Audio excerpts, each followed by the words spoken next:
Hello everyone. In last lecture we are done with remaining atomic properties, that is color, catalytic properties, formation of interstitial compound, formations of alloys, and today we are going to deal with the common properties of d block elements, in which physical properties, chemical properties and difference. Next, extractions of metals, inner transition block elements, properties of a block element. So let's begin with common property of d block elements, in which physical properties are involved. All D blocks elements are lustrous and shining. आपल्याला माहिती आहे की D block एलिमेंट्सला आपण transition metals म्हटलेले आहे आणि ते metallic property show करतात, म्हणून डी ब्लॉक एलिमेंट्स हे लस्टर आणि शायनिंग दाखवतात. They are hard and have high density. मेटल्सचे जितक्या प्रॉपर्टीज आहेत तितक्या प्रॉपर्टी डी ब्लॉक एलिमेंट्स काय करतात, शो करतात. त्यामध्ये आहे ते हार्ड असतात आणि त्यांची डेन्सिटी देखील जास्त असते. Have high melting point and boiling point. त्यांचं मेल्टिंग पॉईंट पण जास्त असतो आणि बॉइलिंग पॉईंट देखील जास्त असतो. दे are good conductors of electricity and thermal. Heat आणि इलेक्ट्रिसिटीचे खूप चांगल्या प्रकारचे ते कंडक्टर असतात, म्हणजे इझिली ते चांगल्याने इलेक्ट्रिसिटी फ्लो करू शकतात आणि हीट देखील चांगल्याने फ्लो करू शकतात. Have high textile strength and malleability. त्यांची स्ट्रेंथ काय आहे, चांगली स्ट्रेंथ आहे टेक्स्टाईलची आणि मॅलेबिलिटी देखील छान आहे. Can from alloy with transition and non transition metals. जे डी ब्लॉक एलिमेंट्स आहेत ते D block elements alloy form करतात. अलॉय आपण लास्ट लेक्चरमध्ये बघितलेलं होतं. अलॉय फॉर्म करतात ते इवन ट्रान्झिशन मेटलसोबत तर ते करतातच, त्यांच्या याच्यासोबतच ते नॉन ट्रान्झिशन मेटल्सचे एस ब्लॉक एलिमेंट्स असतील किंवा पी ब्लॉक एलिमेंट्स असतील, जे नॉन ट्रान्झिशन एलिमेंट्स राहतील त्यांच्यासोबत देखील ते काय करतात, अलॉयज फॉर्म करतात. Many metals and their compounds are paramagnetic. D block एलिमेंट्सचे जे ट्रान्झिशन मेटल्स आहे ते पॅरामॅग्नेटिक आहेत, कारण त्यांच्यामध्ये अनपेअर्ड इलेक्ट्रॉन्स आहेत, त्यामुळे ते पॅरामॅग्नेटिक देखील आहेत. Most of the metals are efficient catalyst. आपण बघितलेलं होतं की ट्रान्झिशन मेटल्स आहे हे कॅटलिस्ट म्हणून देखील काय होतं, त्यांचं यूज केलं जातं. युजली त्यांचे मेटॅलिक प्रॉपर्टीज असल्यामुळे, सगळे मेटल्स सारखे असल्यामुळे ते मेटॅलिक प्रॉपर्टी शोज करत असतात. इवन ते कॅटॅलिक्स पण चांगले आहे, ते अलॉय पण फॉर्म करू शकतात, ते पॅरामॅग्नेटिक देखील आहे. Next is chemical properties. All D block elements are electropositive metals. सगळे जे डी ब्लॉक एलिमेंट्स आहेत हे इलेक्ट्रोपॉझिटिव्ह मेटल्स आहे. They exhibit variable valencies from coloured salt and complexes. त्यांचे व्हॅलन्सीस जास्त असल्यामुळे, व्हॅलन्सीसमध्ये डिफरन्स असल्यामुळे, म्हणजे वेगळे व्हॅलन्सीज असल्यामुळे, कोणत्या एलिमेंटमध्ये एक व्हॅलन्सी असेल तर कोणत्या एलिमेंटमध्ये दोन व्हॅलन्सीज असल्यामुळे ते काय फॉर्म करतात, कलर सॉल्ट फॉर्म करतात आणि कॉम्प्लेक्सेस देखील फॉर्म करतात. They are good oxidising agent and reducing agent. They are good oxidising agent and reducing agent. They are insoluble oxide and hydrides. ते इनसोल्युबल ऑक्साईड पण आणि हायड्रॉक्साईड्स देखील form करतात. Iron, cobalt, copper, molybdenum and zinc are biologically important metals. म्हणजे iron, cobalt, copper, molybdenum and zinc हे biologically important metals आहे. जसे की आपल्या ब्लडमध्ये आयरन फॉर्म असतं, B12मध्ये कोबाल्ट, कॉपर फॉर्म असतं, मॉलिब्डेनल देखील विटॅमिन्समध्ये असतं. तर हे बायोलॉजिकली इम्पॉर्टंट मेटल्स आहे. कुठले? Iron, cobalt, copper, molybdenum and zinc. Catalytic biological reactions. त्यांनी काय यूज केलं जातं, कॅटॅलिटिक बायोलॉजिकल रिॲक्शन्स देखील मध्ये जे डी ब्लॉक एलिमेंट्स आहे यांचं देखील काय होते, यूज केल्या जात असतं. तर केमिकल प्रॉपर्टीज पण खूप इम्पॉर्टंट आहे डी ब्लॉक एलिमेंट्सच्या. त्यानंतर आपल्याला माहिती आहे की सगळ्या जे D blocks element, maximum D blocks एलिमेंट्सचे प्रॉपर्टीज काय असतात, सिमिलर असतात. फिजिकल प्रॉपर्टीज असो की केमिकल प्रॉपर्टीज असो, सगळ्या डी ब्लॉक एलिमेंट्सच्या नियर अबाउट सेम असतात. बट काही असे डी ब्लॉक्स एलिमेंट्स आहे की ज्यांचे प्रॉपर्टीजमध्ये डिफरन्स देखील आलेला आहे, ते बघूया. So next topic is differences of D block element. Although most property exhibit by D blocks elements are similar, maximum D blocks एलिमेंट्सचे जे एलिमेंट्स आहेत त्यांच्या प्रॉपर्टीज काय असतात, सिमिलर असतात. The elements of first row differ from second and third row is stabilizations of higher oxidation state in their compound. जेव्हा आपण compare करतो first transition series, second transition series, third transition series, त्यावेळेस first row हा काय आहे, कमी stabiliser आहे due to as compare to second or third. म्हणजे थर्ड आणि सेकंड जो रो आहे हे जास्त स्टॅबिलायझेशन शो करतात, कारण त्यांच्यामध्ये ऑक्सिडेशन स्टेट काय करते, हायर ऑक्सिडेशन स्टेट दाखवत असते. For example, molybdenum 5 and tungsten 6 compounds are more stable than chromium 6 and manganese 7. तर मॉलिब्डियम 5th आहे आणि टंगस्टन 6 आहे. हे जे कंपाऊंड फॉर्म करतात हे जास्त स्टेबल आहे as compare to chromium 6 and manganese 7. Chromium 6 and manganese 7 हे 3D ट्रान्झिशन सिरीजचे आहे, तर मॉलिब्डियम 5th आणि टंगस्टन हे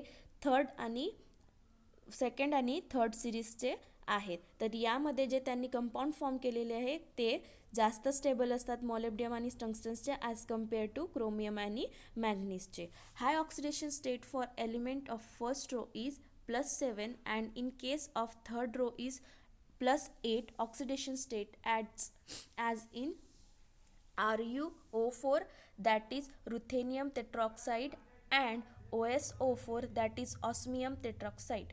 तर यामध्ये बघा, हायेस्ट ऑक्सिडेशन स्टेट आहे फर्स्ट रोमध्ये, म्हणजे 3D सिरीजसाठी काय आहे, हायेस्ट ऑक्सिडेशन स्टेट +7 आहे. आणि 3D थर्ड रोसाठी काय आहे, +8.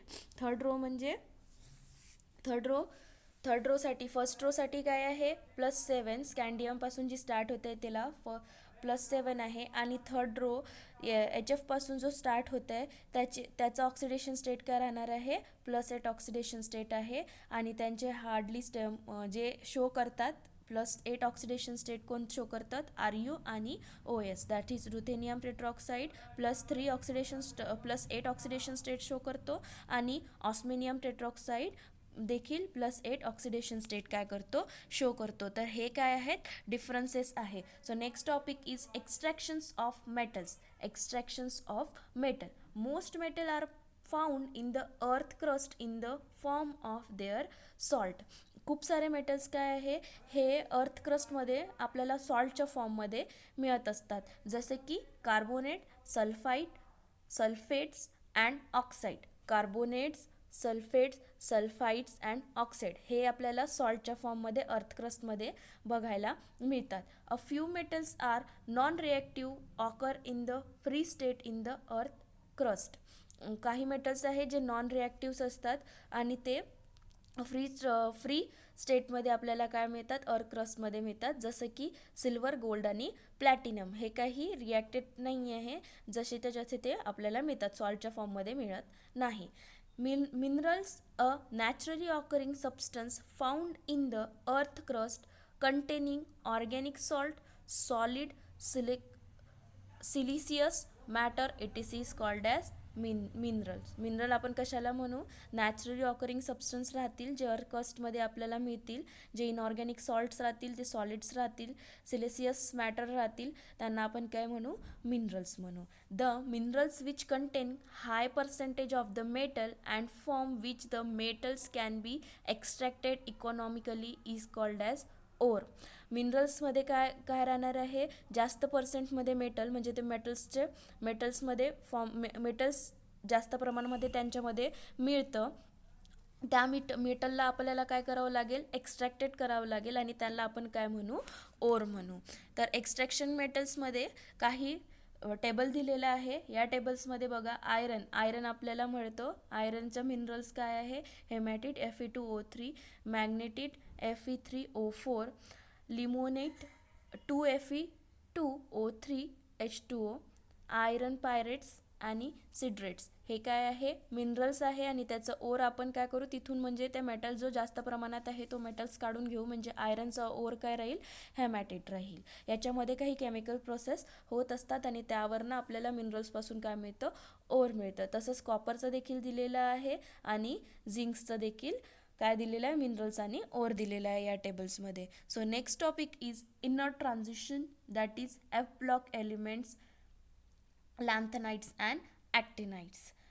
Elements whose f orbitals get filled up by electrons are called f block element. आता कोणत्या एलिमेंटला आपण एफ ब्लॉक एलिमेंट म्हणू शकतो, तर एफ ब्लॉक एलिमेंटला आपण असे एलिमेंट्स की ज्यांचा एफ ऑर्बिटल फिल होतो इलेक्ट्रॉन्सनी, त्याला आपण काय म्हणू शकतो, एफ ब्लॉक एलिमेंट. म्हणजे जे इलेक्ट्रॉन लास्ट आउटर शेलमध्ये जे इलेक्ट्रॉन्स असतात ते एफ ब्लॉक एलिमेंटमध्ये एफ ऑर्बिटल्समध्ये काय करतात, एंटर करतात, त्यांना आपण काय म्हणू, एफ ब्लॉक एलिमेंट म्हणू. These elements are placed separately at the bottom of the periodic table. आपण पिरियडिक टेबल बघितलेलंच आहे. पिरियडिक टेबलमध्ये आपण बघताना असा पिरियडिक टेबल असतो. यामध्ये इकडे एस, इकडे पी, इथे डी असतो आणि इथे डीच्या अंदर इनर साईडमध्ये काय असतात, एफ ब्लॉक, आणि ते प्लेस कुठे असतात, सेपरेटली पिरियडिक टेबलच्या बाहेर काय असतो, एफ ब्लॉक एलिमेंट्स असतात. They are a subset of 6th and 7th period. म्हणजे जे एफ ब्लॉक एलिमेंट्स आहे हे एफ ब्लॉक एलिमेंट 6th आणि 7th पिरियडमध्येच इन्क्लूड केलेले आहे, त्यामुळे ते subset of 6th and 7th पिरियड्समध्ये राहतात. Since F orbitals lie much inside the D orbitals in the relation to the transition metal, the F block elements are called as inner transition element.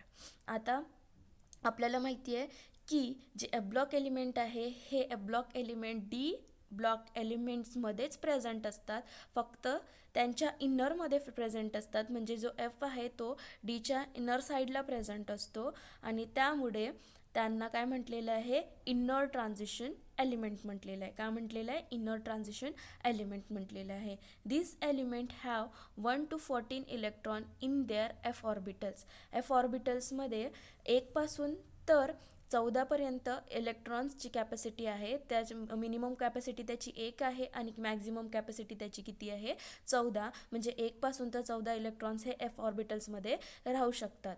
0 or 1 in the penultimate energy level. 0 to 1 काय आहे, energy level आहे, पेनअल्टिमेट energy level आहे. 2 electrons in its the outer most orbitals. Outer most जो F block एलिमेंट्सचा outer most orbitals आहे त्याच्यामध्ये काय राहणार आहे, 2 इलेक्ट्रॉन्स काय राहणार आहे, प्रेझेंट राहणार आहे. जसं डी ब्लॉकमध्ये एफमध्ये 4 एसमध्ये 2 इलेक्ट्रॉन्स होते, त्याचप्रकारे यामध्ये देखील 2 इलेक्ट्रॉन्स राहणार आहे. The lanthanides are characterize by gradual filling of F4F and actinides by the 5F orbitals. म्हणजे लॅन्थनाइड्स ह्याच्यामध्ये जे इलेक्ट्रॉन्स राहणार आहे ते 4Fमध्ये इलेक्ट्रॉन्स राहतील आणि ॲक्टिनाइड्समध्ये काय राहणार आहे, 5F ऑर्बिटल्समध्ये इलेक्ट्रॉन्स काय राहतील, प्रेझेंट राहतील. There are 14 elements filling the F orbitals in each series. मग लॅन्थनाइड्स आणि ॲक्टिनाइड्स दोघांमध्येही 14 काय आहेत, एलिमेंट्स आहेत, कारण एफची कॅपॅसिटी किती आहे, 14 इलेक्ट्रॉन्सची आहे. त्यामुळे जर लॅन्थनाइड्समध्ये किती एलिमेंट्स विचारले तर 14 आणि ॲक्टिनाइड्समध्ये 14. The relative energies of the ND and N-1 F orbitals are very similar and are sensitive to the electronic configurations. जर आपण एनर्जीचा विचार केला आणि इलेक्ट्रॉनिक कॉन्फिगरेशनचा जर विचार केला तर ND आणि N-1 F यांच्या दोघांचे जे एनर्जी लेवल राहणार आहे हे सिमिलर राहणार आहे आणि इलेक्ट्रॉनिक कॉन्फिगरेशन देखील त्यांचं काय राहणार आहे, सिमिलर राहणार आहे. Next topic is property of F block elements. आता आपल्याला काय बघायचं आहे, ब्लॉक्स एलिमेंटच्या प्रॉपर्टीज बघायच्या आहे. तर property are similar to the D block element. ज्या एफ ब्लॉक एलिमेंट्सचे प्रॉपर्टीज आहे ह्या प्रॉपर्टीज मॅक्झिमम सिमिलर आहे डी ब्लॉक एलिमेंटसारख्या, कारण एफ ब्लॉक एलिमेंट काय आहे, subset of the D block element, आणि ते त्याच्या इनर साईडला प्रेझेंट असतात आणि त्यामुळे त्यांची जे प्रॉपर्टीज देखील राहणार आहे ह्या प्रॉपर्टीज देखील काय राहणार आहे, similar to the D block element. म्हणजे एफ ब्लॉक एलिमेंटची जी प्रॉपर्टीज आहे ह्या जवळपास सिमिलर राहणार आहे डी ब्लॉक एलिमेंटसारख्या. Electron are added to F subshells of n-2 level and placed between n-1 and ns block elements. म्हणजे इलेक्ट्रॉन्स एफ सबशेल्समध्ये कसे ॲड होतात, n-2 मध्ये. जसं आपल्याला लॅन्थेनाइट्स घ्यायचं आहे त्याचं काय आहे, ते 4f मध्ये ॲड होतील, तर त्याच्या n-2 मध्ये राहिली ते 5s आणि 5d आणि इथे काय राहणार आहे 6s. तर ते फिल होताना काय राहणार आहे, d सबशेल्स आणि n-1 अँड ns ब्लॉकच्या याच्यामध्ये काय राहणार आहे, इन बिटवीन प्लेस राहणार आहे कोण, F block element. Lanthanides begin with atomic number 57 and end at the 71. Lanthanides कशापासून कोणत्या नंबरपासून स्टार्ट होत आहे, त्यांचा ॲटोमिक नंबर राहणार आहे 57 आणि एंड कशामध्ये होत आहे, 71 या ॲटोमिक नंबरनी एंड होत आहे. तर लॅन्थेनाइट यांना term as the rare earth elements. Periodic table आपण बघितलं असताना त्यामध्ये लॅन्थेनाइट्सला काय म्हणतात, रेअर अर्थ एलिमेंट म्हणतात. They are fairly abundant in earth crust. आता ते रेअर अर्थ एलिमेंट आहेत याचा अर्थ असा नाही आहे की ते रेअरली अर्थमध्ये बघितल्या जातात किंवा सापडल्या जातात.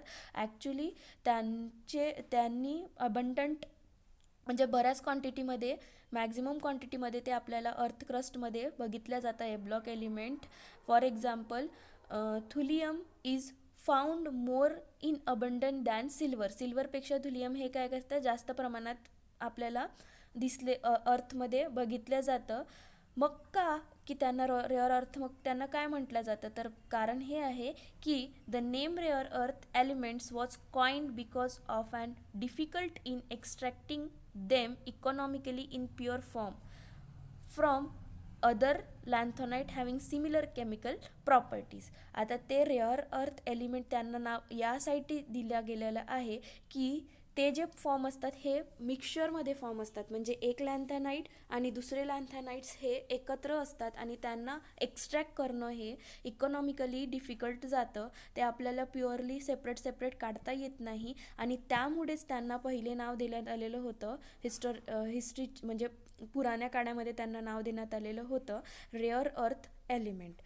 बट आता ते काय झालेलं आहे, पॉसिबल झालेलं आहे की आपण त्यांना न्यूयर सेपरेशन मेथडनी आयन एक्सरिसाईननी सेपरेट करून काढू शकतो त्यांना वेगळं. आता ते इझिली पण दोन्ही वेनी इझियर झालेलं आहे. एक तर केमिकल प्रोसेसनी पण इझियर झालेलं आहे आणि इकॉनॉमिकली देखील काय झालेलं आहे, इझी झालेलं आहे. म्हणून त्यांना आता आपण रेअर अर्थ मेटल फक्त नावानी म्हणू शकतो, बट बाकी सगळ्या कामांना आता करू शकतो की सेपरेटली जो मिक्सचर आपल्याला मिळणार होतं ते मिक्सचर न मिळता आता आपण लॅन्थेनाइट्सला सेपरेट देखील काय करू शकतो, एक्स्ट्रॅक्ट करू शकतो. These metal are soft with moderate densities of about 7 gram per centimetre cube.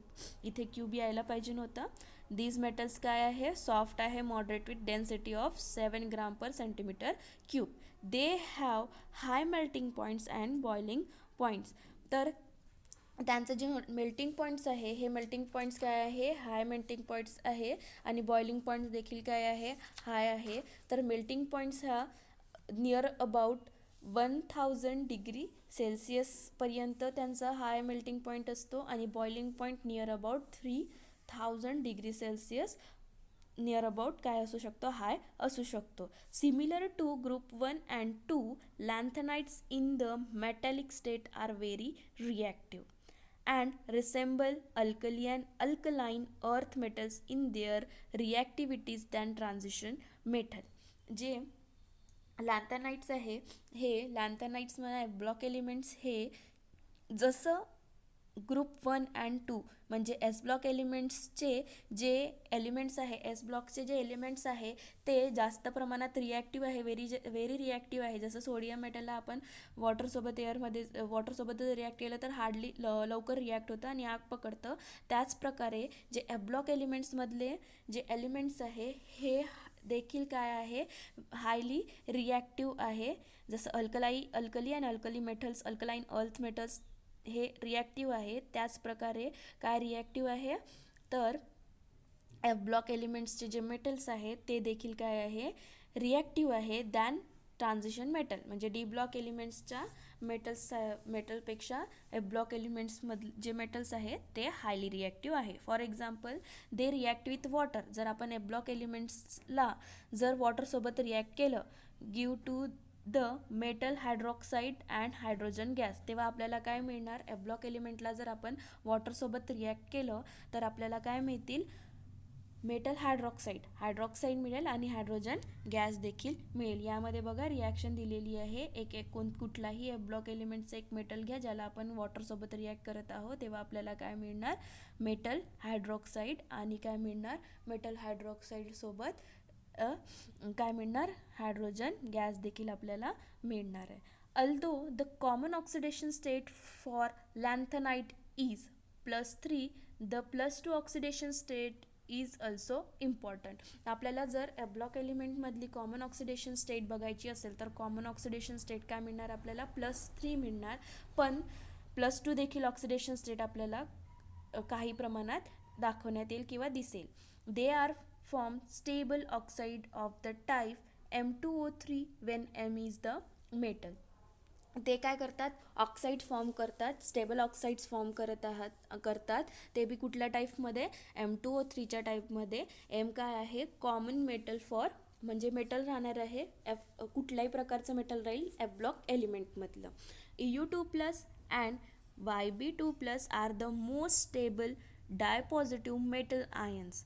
EU2+ काय, आणि हे जे दोन मेटल्स आहे EU2+ अँड YB2+ हे सगळ्यात स्टेबल डायपॉझिटिव्ह मेटल्स आयन्स आहेत. Higher oxidation state are unusual for lanthanides with the only exceptions of cerium which forms a stable +4 species. आपण आत्ताच बघितलेलं आहे, यामध्ये ऑक्सिडेशन स्टेट आहे कॉमन लॅन्थनाइट्सची. काय ऑक्सिडेशन स्टेट मिळणार आहे आपल्याला, जास्तीत जास्त +3 ऑक्सिडेशन स्टेट मिळणार आहे. बट यामध्ये एक एक्सेप्शन्स आहे, सेरियम जे आहे हे सेरियम काय फॉर्म करतं, +4 ऑक्सिडेशन स्टेट फॉर्म करतो. तर यामध्ये तुम्हाला MCQ विचारू शकतो की मोस्ट स्टेबल पॉझिटिव्ह मेटल्स कुठले कुठले आहे, that is CU2+, EU2+ and YB2+. आणि एक्सेप्शन जे सगळे लॅन्थनाइट्स काय +3 ऑक्सिडेशन स्टेट फॉर्म करते, बट एक असा ऑक्सिडेशन स्टेट फॉर्म करतो, तो एलिमेंट कुठला, तर सिरियम हा +4 ऑक्सिडेशन स्टेट फॉर्म करतो. The energy required to break up the metal lattice is heat of atomisation. तर हीट ऑफ ऑटोमायझेशन काय आहे की जे मेटल लॅटिसला ब्रेक करण्यासाठी जी एनर्जी लागत आहे त्या एनर्जीला काय म्हटलेलं आहे, हीट ऑफ ऑटोमायझेशन म्हटलेलं आहे. Lanthanides have lower heat of atomisation than transition metal. लॅन्थनाइट्समध्ये जे हीट ऑफ ऑटोमायझेशन आहे, म्हणजे मेटल्स लॅटिसला ब्रेक करण्यासाठी जी एनर्जी लागत आहे ही लॅन्थनाइट्समध्ये कमी लागत आहे as compare to transition metal. तर ट्रान्झिशन मेटलमध्ये काय लागत आहे, जास्त एनर्जी लागत आहे. This is because with the D electrons transition metals are much harder and required high heat of atomization. जर आपण कम्पेअर केलं लॅन्थनाइट्सला आणि ट्रान्झिशन मेटल्सला, म्हणजे इनर ट्रान्झिशन मेटल्स आणि ट्रान्झिशन मेटल्सला जेव्हा आपण कम्पेअर करत आहोत, तेव्हा जे डी इलेक्ट्रॉन्स आहे, म्हणजे डी ब्लॉक एलिमेंट्स आहे, ट्रान्झिशन मेटल्स आहे, हे काय आहे, खूप जास्त हार्डर आहे. आणि हार्डर असल्यामुळे त्यांचे मेटल लॅटिसला ब्रेक करण्यासाठी खूप जास्त हीट लागते. आणि त्याच हीटमुळे आपण म्हटलेलं आहे की ट्रान्झिशन मेटल्स हे यांना हाय हीट ऑफ ॲटोमायझेशन लागत आहे. Europium and ytterbium have the lowest enthalpy of vaporization and largest atomic radii of lanthanide resemble a barium. तर यामध्ये काय म्हटलेलं आहे की युरोपियम आणि यॅट्रिबियम मध्ये जी एन्थाल्पी ऑफ वेपरायझेशन आहे, तर ही एन्थाल्पी ऑफ वेपरायझेशन जी लागत आहे ती एन्थाल्पी ऑफ वेपरायझेशन काय लागत आहे, लोवेस्ट लागत आहे. आणि त्यांची ॲटोमिक रेडाय काय आहे, लॅन्थनाइटची लार्जेस्ट ॲटोमिक रेडाय कुणाची आहे, तर बॅरियमची लार्जेस्ट ॲटोमिक रेडाय आहे.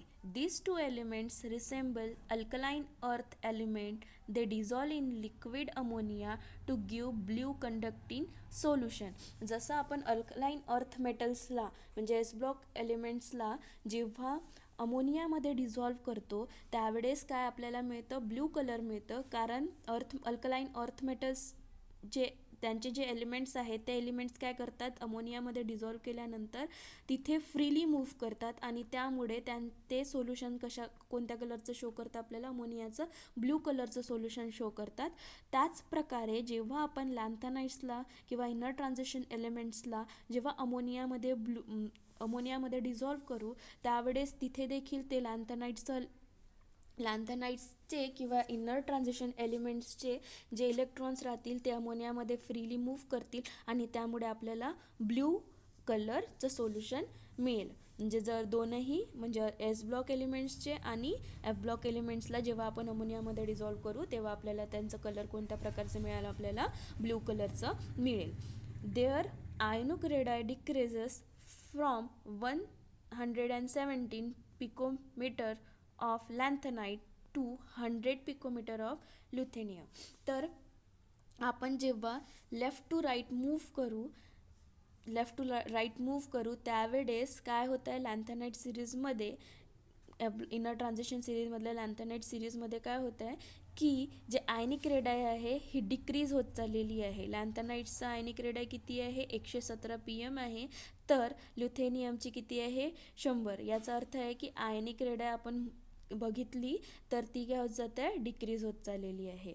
This is because 5 orbital do not shield the outer 5s and 5p electrons effectively, leading to increase in effective nuclear charge and decrease in the ionic size. आपण बघितलेलं होतं D block एलिमेंटमध्ये जसं केलेलं होतं त्याच प्रकारे यामध्येही देखील काय होते, जसे जसे ऑर्बिटल्स वाढत जात आहे 5f ऑर्बिटल्समध्ये जेव्हा इलेक्ट्रॉन्स ॲड केल्या जातं त्या टाईममध्ये त्यांची जे शिल्डिंग इफेक्ट आहे हे शिल्डिंग इफेक्ट काय होतं, कमी होत जातं. आणि शिल्डिंग इफेक्ट कमी झाल्यामुळे ते काय करतात की जे न्यूक्लियस आहे, न्यूक्लियस काय करतो, इलेक्ट्रॉनला स्वतःकडे अट्रॅक्ट करतो आणि त्याचा जो इफेक्टिव्ह न्यूक्लिअर चार्ज आहे हा इफेक्टिव्ह न्यूक्लिअर चार्ज वाढत जातो. आणि इफेक्टिव्ह न्यूक्लिअर चार्ज वाढल्यामुळे त्यांची जी साईज आहे ही साईज छोटी होते आणि त्याचमुळे त्याचे आयनिक साईज काय आहे किंवा आयनिक रेडाय काय आहे, डिक्रीज होत चाललेली आहे लेफ्ट टू राईटला. Such large ion have higher coordination number that varies from 6 to 9, 10 and up to 10. जर आपण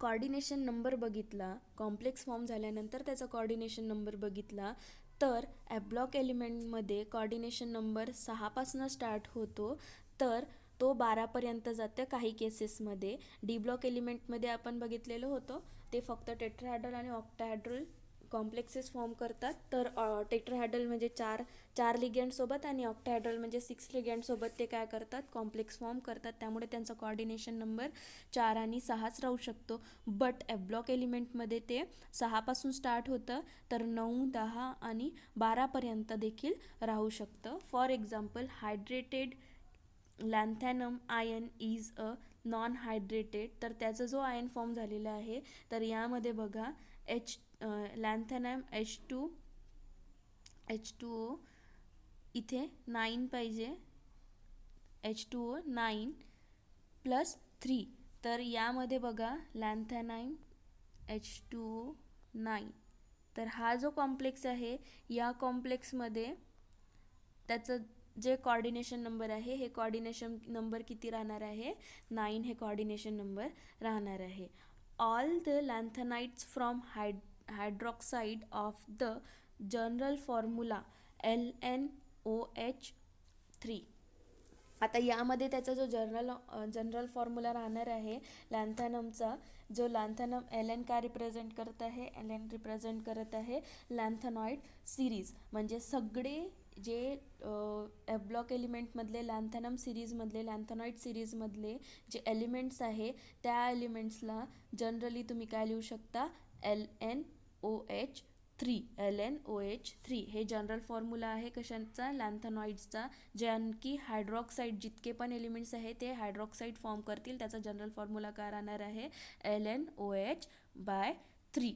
these are ionic and basic. जे लॅन्थेनाइड सिरीज आहे ती आयोनिक आणि बेसिक देखील राहणार आहे. सिन्स आपल्याला माहिती आहे सगळे हायड्रॉक्साईड काय असतात, बेसिक्स असतात, त्यामुळे जे लॅन्थेनाइड्स आहे ते काय राहतील, आयनिक आणि basic. Since the ionic size decreases from La3+ to Lu3+, the basicity of hydroxide decreases. जर आपण आयनिक साईज बघत गेली तर आयनिक साईज जसं जसं लेफ्ट टू राईट आपण मूव्ह करत आहोत तसं तसं काय होतं आहे, आयनिक साईज काय होतं आहे, डिक्रीज होत चाललेली आहे. तर आयनिक साईज डिक्रीज होत चाललेली असल्यामुळे त्यांची जी बेसिसिटी आहे, हायड्रॉक्साईडची बेसिसिटी आहे, ती हायड्रॉक्साईडची जी बेसिसिटी काय राहणार आहे तशी तशी डिक्रीज होत जाणार आहे. आयनिक साईज डिक्रीजेस, हायड्रॉक्साईड्स देखील, बेसिसिटी ऑफ हायड्रॉक्साईड देखील काय होतं, डिक्रीज होत चाललेले आहे.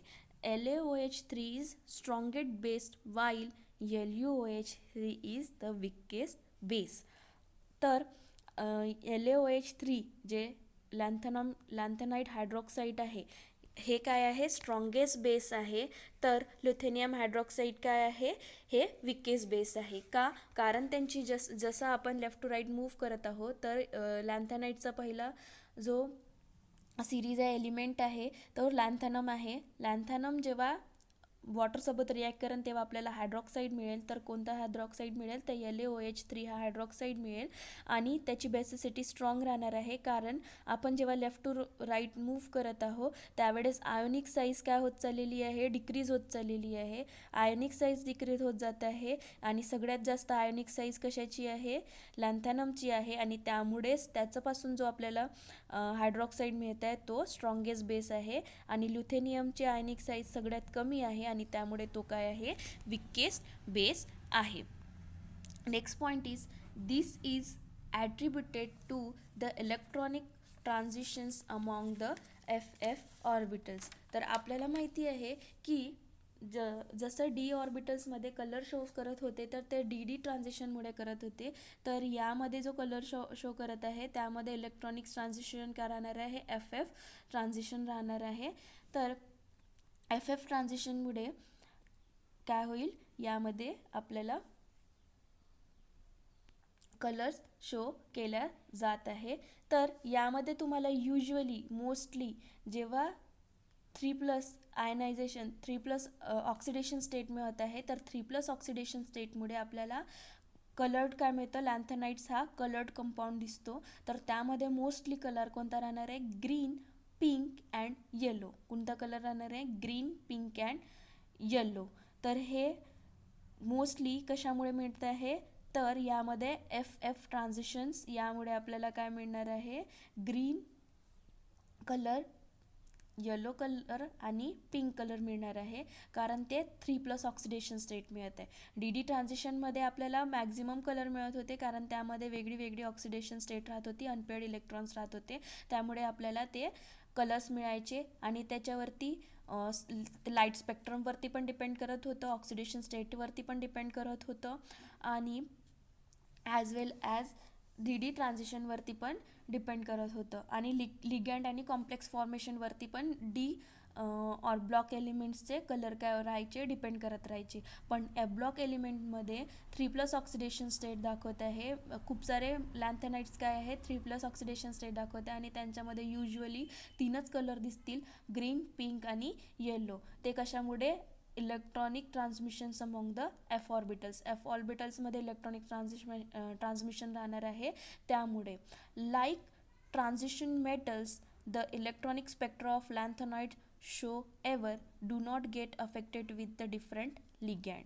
म्हणजे यामध्ये फक्त एफ ट्रान्झिशन्स राहणार आहे. या ट्रान्झिशन्सवरती काय डिपेंड करत आहे, कलर डिपेंड करत आहे, बट यावरती कुठल्याही प्रकारचा लिगँडची जे अटॅच होणार आहे, म्हणजे कोणत्या प्रकारचं लिगँड अटॅच होईल यावरती ब्लॉक एलिमेंटचं कुठल्याही प्रकारचं कलरचं काहीही डिपेंड राहणार नाही. जसं आपण डी ब्लॉक एलिमेंटमध्ये बघितलेलं होतं, डी ब्लॉक एलिमेंटमध्ये लिगँड आणि कॉम्प्लेक्स फॉर्म यांच्यावरती काय डिपेंड करायचं, यांच्यावरती त्यांचा कलर डिपेंड करायचा. बट यामध्ये ब्लॉक एलिमेंटमध्ये कोणत्या प्रकारचं लिगँड त्यांना अटॅच होणार आहे यावरती काही अफेक्ट करत नाही, त्याचा कलर काही अफेक्ट करत नाही. कलर फक्त त्याच्या 3+ ऑक्सिडेशन स्टेटवरती आणि एफ ट्रान्झिशन स्टेटवरती अफेक्ट करतो. I hope all these things are clear to you.